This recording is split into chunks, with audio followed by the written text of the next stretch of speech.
So hopefully you can hear this. It's a bit windy, but my fence line goes way up over the hill right here. I've gotten most of it cleared all the way to about, well, where you can see, and then the rest of this I still have to do. When we go over here, it kind of goes down and goes into a gully. And I think what I'm going to do is put temporary fencing across from this point over to the other side here. And I think that will take care of keeping the cows from going down that gully. But you can see the fence line that's just over there. That goes up and goes, basically divides off this big pasture to the one that's in the back. And that one's the even bigger one. That's got my barn in it, and then continues on after that. So just beyond that fence you saw in the distance, you can see I've got it cleared all the way up the left-hand side up here. It's just a matter of going through and getting the little straggly stuff that's coming through. And then right in the distance, I don't know if you can see it or not, but there's a fallen pine tree right out over there on the kind of about the middle of your screen. And that right there is where this field stops. Of course, it continues on beyond there, but this is the cleared portion of it. So if you follow it over to the left, follow it over to the right, you can see a post off in the distance there, almost straight ahead. That's the corner post for this field. And then it starts coming back this way towards the house and stuff. So I've gotten access to it. I've gotten good majority of it cleared. Just a matter of going through and finishing it off, and then going and doing the repairing the fences, which most of the fence is there, so it shouldn't be that difficult. It's just a matter of pulling it tight again, replacing the insulators that are broken and stuff, and then I got to wire it all up. So I've already bought the fence charger. I still got to get the ground posts and grounding rods and get the wiring for that. But it's okay because I got time. I still don't have any cattle yet. I'm not going to get them until all this is actually taken care of. So, but it needs to happen in the near future. Right now though, we're going to move on because I got pigs and chickens that are coming soon. All right, so this is where we're at. Last year, directly in front of me is where I planted my grapevines. You guys saw that in one of my previous videos here where I was actually making the trellis for it. Just to the left of that, I've got 7 fruit trees. I think 3 of them are apple trees. Then we got 2 plums, and then we got 2 peach trees. So this year down the driveway, I've actually put in so far 5 cherry trees. Look to have about 10 total by the time I find them all and get them all planted. But right now we've got 5. Directly behind me, you see, this is my garden. And last year it grew somewhat, but then it got a little crazy because just the amount of time I was spending elsewhere, and then dealing with my father before he passed away, it just didn't do well. So pretty much it's ready to go again. We just need to amend the soil like crazy because it's horrible, and then just get it all going the best it can, and then we'll just see how it goes. Hopefully I can devote a lot more time to it. So just behind me here, you see, let's see, we got, what I've got here is the pig pen. Let's see. So I've got my compost bin right here, and somebody actually gave me that. I got lucky because those are rather expensive. And then I've got right behind me here is my woodshed. Well, previous owners, or the people who built it originally, they built it as a smokehouse. It has been converted for me to be for all my garden utensils and things like that. It's right here by the garden, so it works well. The only thing is, it actually had a fence post. There's a fence that was going right in front of it, which means you had to kind of climb over the fence to be able to actually get into it. So I took that and put in another fence post back behind here, actual wooden corner post, and then started running new fence line all the way down. You can see it there, and it goes all the way over there, and I plan on having a gate over there. So but yeah, I just need to wire it up, well, finish setting the post and then wire it up, and that will be my new fence line. It'll go behind all this, that way I can access it from, come out of the house and go right to everything. The only bad thing about that is the pigs, the chickens, which are going to go in this pen, this hoop house that you see to the left. I guess you're right. You can see that, you know, they can get out into my garden. They can get out into the front.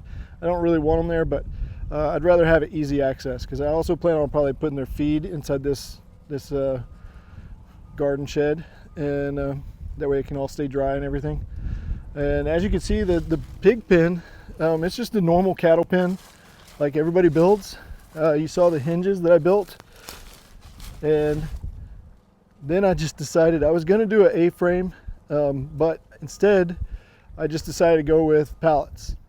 All right, so as you can see, just a little closer view of this. This is pretty basic. Just took pallet, turned it up sideways so that everything was going upright. Screwed the two together in the back, and then screwed that one and the next one together, and then screwed the end one on it. Put the top ones on, screwed those down, and of course, just the way it is, end up with a gap right here. So that's why I went ahead and put this 2x4 across the top. See right here? And then I drove some stakes. Here's one stake right here. This one actually will be attached right here to the top, so that it gives it some support right here. And then there's another support right over here on the side. If you can see that, that's the other fence post right there.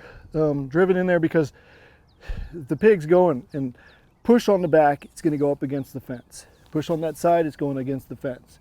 And it's going to be wired to it. So on this end, it was open. So putting this here ends up giving me something that whenever they push against it, it's going to go right up against that fence post. And this is just helping stabilize the top, because I'm going to have a roof on here. I want to make sure it's not coming down. So it's pretty basic. It's just going to have a metal roof on top. And I'm actually going sideways. I think I needed 9 feet. I ended up getting 12 footers. And I'll just cut off the excess. I could have made it a little bit shorter. Probably been smarter because it saved me some money. Could have gone with the 8 footers, but I was just going with what I had. This went together pretty quick, and I just went ahead and got something that would go on top of it pretty easily. So just so you guys know how this is built, and you can do the same thing on your own. Again, I looked at the A-frame ones, and yeah, that could have worked. It may have been a little cheaper, but in the end, this I figured was going to be the cheapest overall, just because I only needed 2 sheets of metal and everything else was scrap. Fence post I already had, and the main thing that would help with the A-frame one is it would have helped whenever they actually do have piglets. But I can just build the little barrier right around the edge here that will help give the piglets a way to kind of stay away from the mama so they won't get crushed. But it may happen anyway. As far as it being open, this is going to be really helpful for during the summer because they won't be getting as hot. But in the wintertime, all I got to do is go and put something up on the inside of here to close this off. May or may not put another pallet on the front of this so that it only has a smaller opening. That way they can stay a lot warmer. But I will be lining this whole thing with hay, so they should be fine. The hoop house is the normal cattle panel hoop house that everybody's building. Mine, if you can see it, I've actually used metal. I'm not sure if you can see it or not, but I actually drove down fence posts and made sure they were down far enough, attached wood to those, and then attached my hoop house or the cattle panel up on top of that. Waiting on the plastic to come in right now, the cover to come in. So actually at the moment I just need to build the front and the back for it, and this should be good.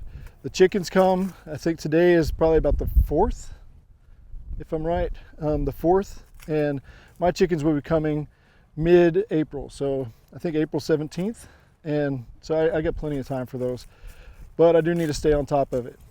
The pigs, on the other hand, we're supposed to be getting some registered coonies, and I'm getting a breeding pair. The only thing we're waiting on at the moment is them to do the registration. Well, and also to they need to do the DNA test to make sure that they're not related, because there's a chance they could be. If they are, then we're probably gonna have to move on and get our pigs from somewhere else. But we're gonna start off with 2 registered cooney if everything goes well, and then we're hoping to breed those and sell those.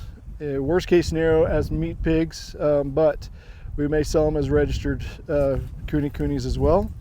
And then we may or may not get a different breed, just to be able to get a different sow to be able to breed with the boar, so that we can end up having some meat pigs too, that you know, because not everybody can afford the price of a registered pig. So and we really can't either, because they get expensive. So we're going to get 2 and go from there. So that's pretty much it. Right now it's just a matter of working on the fence lines, get all those taken care of, get these 2 projects done, and then move on to actually start running this farm. And we're starting small. We plan on starting with probably two or 3 pigs to begin with, and then we're going to go with, I've got an order of 50 chickens. Of course, they do a thing where they give away 1, so 51 chicks, but they are coming in and they're just going to be a mix of everything. So that could be a bad thing, I don't know. Hopefully I can start sorting them out and figuring out what kind they are right off the bat to make it a little more helpful to care for them, because some of them require a little more care, and some of them may be some special breeds. We don't know. We just have to figure it out as they hatch, or as we get them, and then figure out what we need to do from there. So hopefully it'll work out. I'm really hoping that I can get, I like the black, I believe they're called Australobs. And I like those, like to get both a hen and a rooster for that, so that I can start my own little flock. And then hopefully we can also get the what is it, the black and white ones. They I can't think of the name of it, but they're the black and white ones. They're supposed to be good all around birds, good for meat and for egg laying. And I hope to have those 2 kinds in the end, so that we can always have some for the eggs, and then we know which ones, either the black ones or the black and white ones, as far as which ones we're going to actually be, you know, slaughtering that year. So we'll see how it goes. We may just get those, do what we have to with those, and then go ahead and get some other ones to be able to start raising on our own after the fact. But they're just so hard to come by this year. Whenever I went to go looking to order everything was like, almost everything was sold out until way late in the season, and I didn't feel like waiting that long. And they were a lot cheaper though than if I would have gone to the store to buy them. So who knows? Anyway, you can see everything I've got going on here. It's all kind of half done, and hopefully before too long we actually start having some animals in here.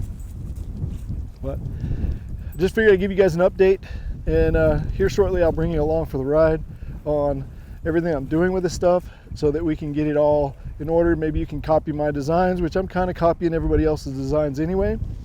But you know, I'll let you along for the ride. I just figured I'd give you an update, see how it goes, because like always, this is my new life, farm life. If you like this, hit that like button down there, comment, subscribe, all that good stuff. Hit the bell notification.